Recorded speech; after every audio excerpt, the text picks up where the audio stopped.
பாலிவுட் நடிகை தீபிகா படுகோன் ஸ்பிரிட் படத்திலிருந்து விலகியதால் பரபரப்பு ஏற்பட்டுள்ளது.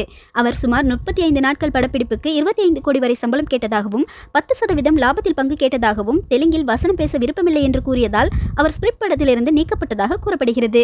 சமீபத்தில் தாயான தீபிகா தனது மகள் துவாவிற்கு நேரம் ஒதுக்க ஸ்பிரிட் படத்தில் 8 மணி நேரத்திற்கு மேல் வேலை செய்ய மாட்டேன் என்று கூறியுள்ளார். அவரது கோரிக்கைகளுக்கு படக்குழு செவிசாய்க்காததால் அவர் படத்திலிருந்து விலகினார்.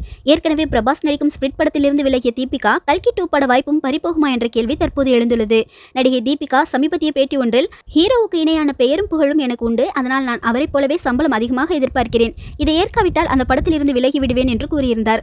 அவர் ஸ்பிரிட் படத்தை பற்றி தான் இந்த பேட்டியில் சூசகமாக குறிப்பிட்டிருந்தார். இந்த நிலையில் தீபிகா அடுத்ததாக நடிகர் பிரபாசுடன் நடிக்க உள்ள கல்கி 2 திரைப்படத்திலிருந்தும் தீபிகாவை நீக்குவது குறித்து பேச்சுவார்த்தை நடந்து வருவதாக தகவல்கள் பரவி வந்தது. ஆனால் கல்கி 2 படக்குழுவினர் இதை திட்டவட்டமாக மறுத்துள்ளனர். கல்கி 2 திரைப்படத்தின் முன் தயாரிப்பு பணிகள் மட்டுமே தொடங்கியுள்ள நிலையில் தீபிகாவை நீக்குவது குறித்து எந்தவிதமான பேச்சுவார்த்தையும் நடக்கவில்லை என்று அவர்கள் விளக்கமளித்துள்ளனர்.